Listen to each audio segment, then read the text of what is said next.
Je vais revenir sur la théorie du genre et sur le racisme, etc. Il faut bien comprendre que ce n'est pas seulement le regard de l'autre qui fait que nous considérons comme ceci ou comme cela.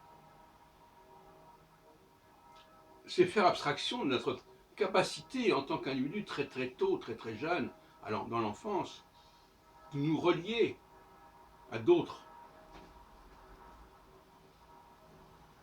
Donc laisser croire que, ah oui, c'est parce qu'on lui a mis dans la tête ceci ou cela que c'est une plaisanterie, c'est de la mauvaise foi caractérisée. On voit très bien, moi ça me paraît très intéressant. Moins on dit de choses aux gens, plus c'est révélateur. On n'a pas besoin de dire à une petite fille qu'elle est une petite fille pour se forger une certaine identité. Identité, ça veut dire je suis identique à d'autres personnes. Je fais partie des mêmes, je suis dans le même groupe, on ressemble que d'autres personnes. De même que un petit noir, tôt ou tard, il va vouloir préférer retrouver d'autres enfants du même profil, qui lui ressemblent, qui sont identiques, plus ou moins, dans l'ensemble. Et c'est pas parce qu'on leur a dit ah oui, mettez-vous entre vous, non. C'est le nous, c'est pas le vous qui importe ici. Ce sont les gens qui se créent leur nous. C'est pas nous qui leur disons vous, vous êtes ceci, vous êtes cela. C'est là que Sartre a tort de cette manière.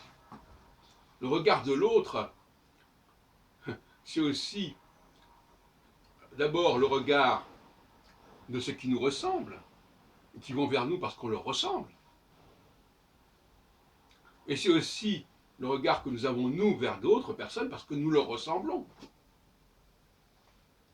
Visuellement, physiquement. Et pour toutes sortes de facteurs, comme par exemple, effectivement, le langage qui nous désigne d'une certaine manière, les noms que nous portons. Nous portons un prénom masculin ou féminin. C'est pas rien, ça non plus. Il faudrait supprimer ça. Alors on se dit, oui, mais c'est parce qu'il a tel et tel prénom que...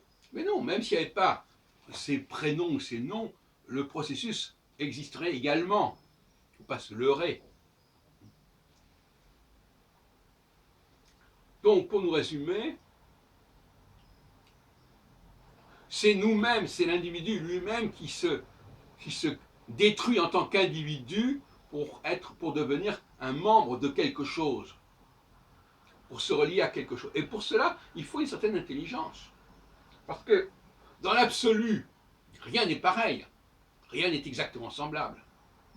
Mais notre intelligence nous permet, c'est à la fois un défaut et une qualité, nous permet de nous relier à ce qui n'est pas exactement comme nous, mais qui ressemble suffisamment pour qu'on puisse faire le rapprochement.